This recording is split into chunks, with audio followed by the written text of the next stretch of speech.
नमस्कार दोस्तों, मैं प्रभात तिवारी और सार्थक क्लासेस में आप सभी लोगों का एक बार फिर से बहुत बहुत स्वागत है। दोस्तों, सुपर हिट फास्ट रिवीजन सामान्य ज्ञान भाग यूपीएचएससी है, यूपीएसएससी असिस्टेंट प्रोफेसर विज्ञापन 51 के इस कड़ी में एक बार फिर से हम बात करने वाले हैं महत्वपूर्ण फैक्ट्स की, जो आपके एग्जाम की तरफ से काफी महत्वपूर्ण हो सकते हैं।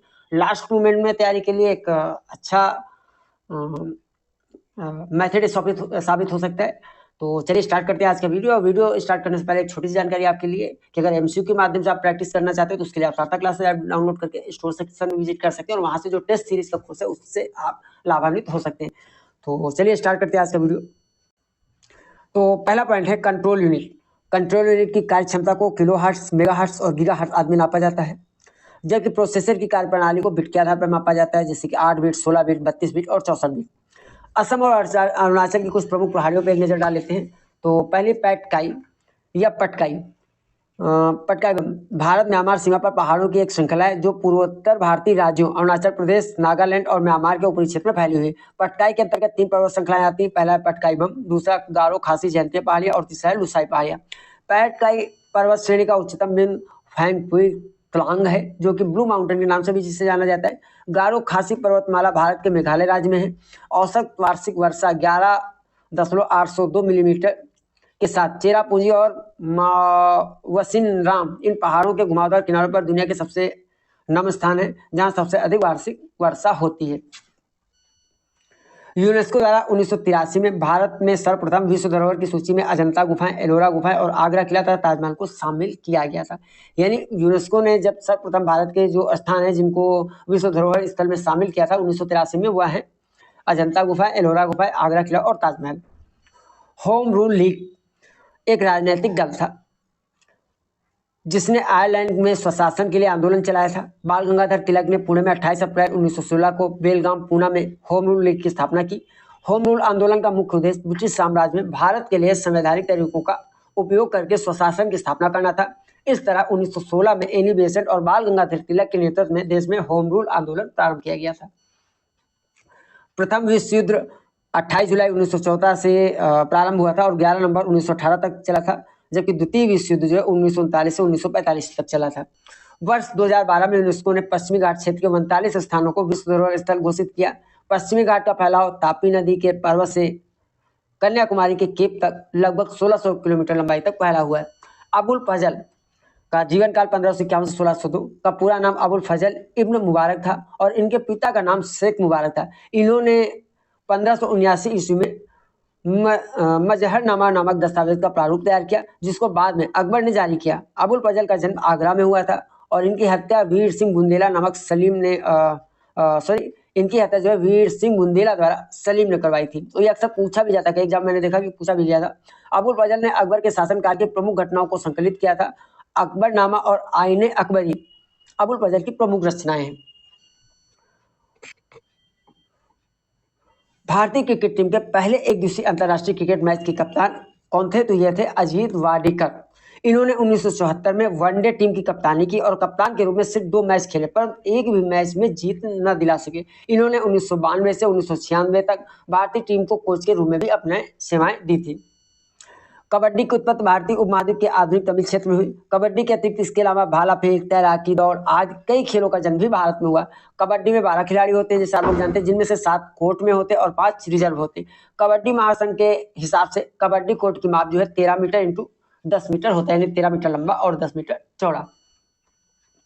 एलिवेशन का जन्म 1874 को लंदन के एक आयरिश परिवार में हुआ था। वर्ष 1882 में वह थियोसॉफिकल सोसाइटी की संस्थापिका मैडम ब्लावत्स्की के संपर्क में आई और पूर्ण रूप से संत संस्कारों वाली महिला बन गई। वर्ष 1889 में उन्होंने स्वयं को थियोसॉफिस्ट घोषित किया एवं शेष जीवन भारत की सेवा में अर्पित कर दिया। 1861 में मुंबई, मद्रास और कोलकाता में उच्च न्यायालय स्थापित किए गए थे। अगला पॉइंट है, हर एक बीट में 2 मान होते हैं।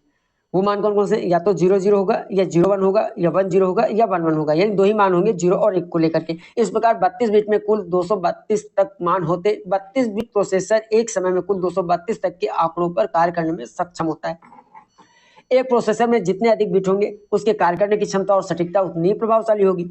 32 बिट प्रोसेसर 64 बिट क्षमता कि ऑपरेटिंग सिस्टम एवं एप्लीकेशन पर कार्य नहीं कर सकता है, जबकि 64 बिट प्रोसेसर जो है 32 बिट एवं उससे कम क्षमता तक के ऑपरेटिंग सिस्टम एवं एप्लीकेशन पर कार्य कर सकता है।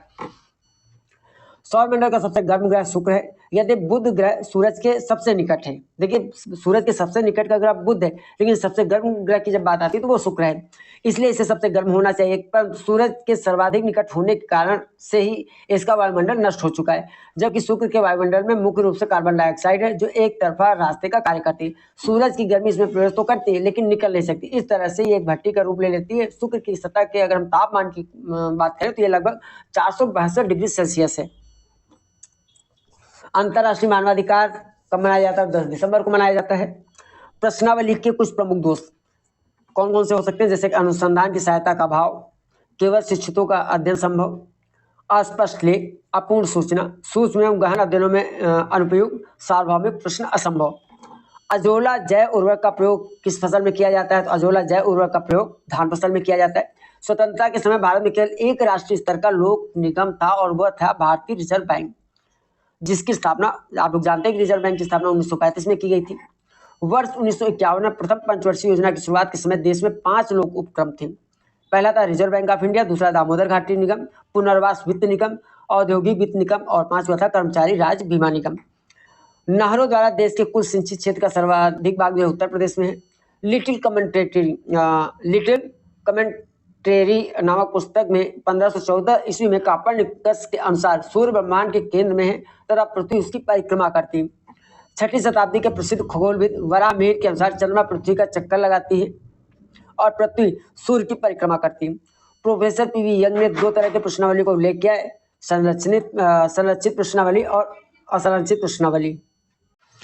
सामग्री विश्लेषण अभिलिखित मानवीय संचार जैसे पुस्तक, चित्रकला या कानून इत्यादि का अध्ययन है। देखिए ये डेफिनेशन दी है एस बेबी ने कि जो सामग्री विश्लेषण है वो क्या है कि वह है अभिलिखित मानवीय संचार जैसे कि पुस्तक, चित्रकला या कानून आदि का अध्ययन है।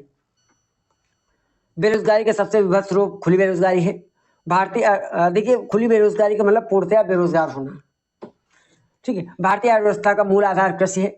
राष्ट्रीय कृषक आयोग का गठन वर्ष 2004 में डॉक्टर MS स्वामीनाथन की अध्यक्षता में हुआ था। India wins freedom Maulana Abul Kalam Azad की आत्मकथा है। एंड भारत का राष्ट्रकवि माना जाता है मैथिली शरण गुप्त जी को।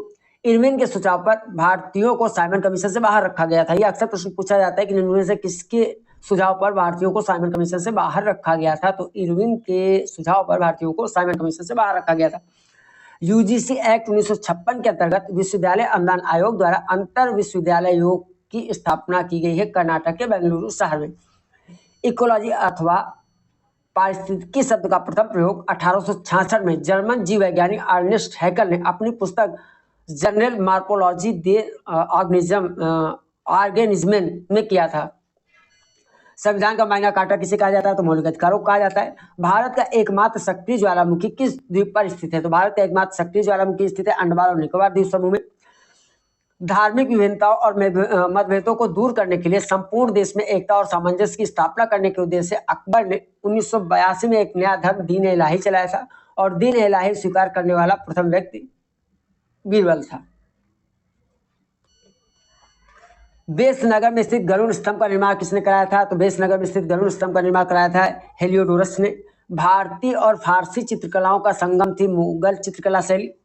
ये प्रश्न पूछ लिया जाता है कि जो मुगल चित्रकला शैली है वो भारतीयों के साथ किस अन्य विदेशी चित्रकला की संगम स्थली की संगम होगी के संयोग से बनी हुई है, ठीक है। तो फारसी।